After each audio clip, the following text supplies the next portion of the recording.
नमस्कार बंधुरा RRG cooking चैनेले आपनादेर सबाइके स्वागत। आजके निये हाजिर हये गेलाम सादा तिल और पोस्त बाटा दिए मटरशुटिर एकटा दुर्दान्त रेसिपि निये, जेटा एकबार बानाले बारबार बानानोर अनुरोध आसबे। तो चलुन शुरू करा जाक। आमी एखाने मिक्सचार जारेर मध्य दिए देब 2 चामच सादा तिल। आपनारा चाइले तिलेर परिमाणटाও किन्तु बेशी करते पारेन। 1 चामच देब पोस्त। प्रथमे मिक्सचार जारटा घुरिয়ে गुঁড়ো करे नेब। আপনারা মটরশুঁটির পরিমাণ কম বেশি করে পোস্ত আর তিলটা ব্যবহার করতে পারেন। এখানে একটা কাঁচা লঙ্কা দিয়ে দেব, দিয়ে অল্প জল দিয়ে মিহি করে পেস্ট আমাদের রেডি করে নিতে হবে। খেয়াল রাখতে হবে যাতে পেস্টটা একদম মিহি করে হয়। এদিকে পেস্টটা আমি রেডি করে নিয়েছি, দেখুন একদম মিহি পেস্ট। এক সাইডে রেখে দেব। এবার একটা কড়াই গরম করে দিয়ে দেব 2 চামচ তেল।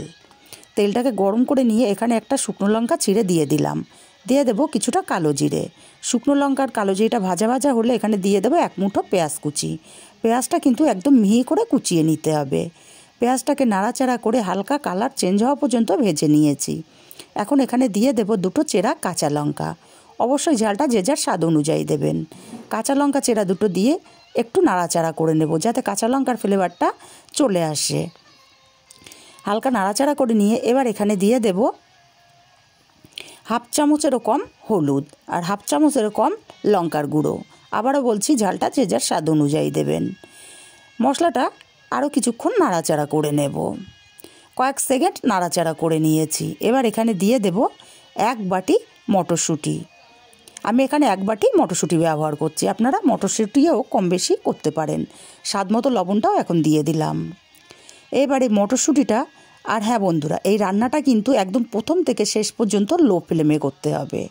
একদম ফ্লেম বাড়ানো যাবে না। আমি লো ফ্লেমেই রান্নাটা করছি।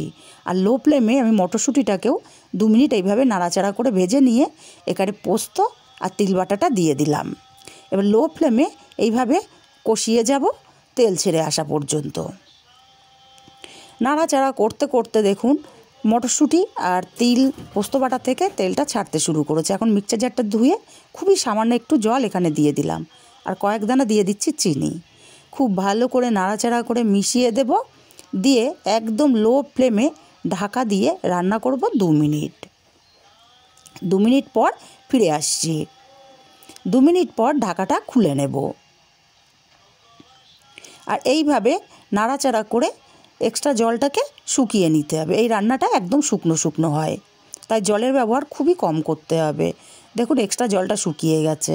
এবার আলাদা পাত্রে নামিয়ে নিয়েছি। রেসিপিটা কেমন লাগলো কমেন্ট করে জানাতে ভুলবেন না। ভালো লাগলে কাছের আত্মীয় স্বজন বন্ধু বান্ধবের কাছে শেয়ার করতে ভুলবেন না। আর হ্যাঁ বন্ধুরা, একটা লাইক দিতে ভুলবেন না।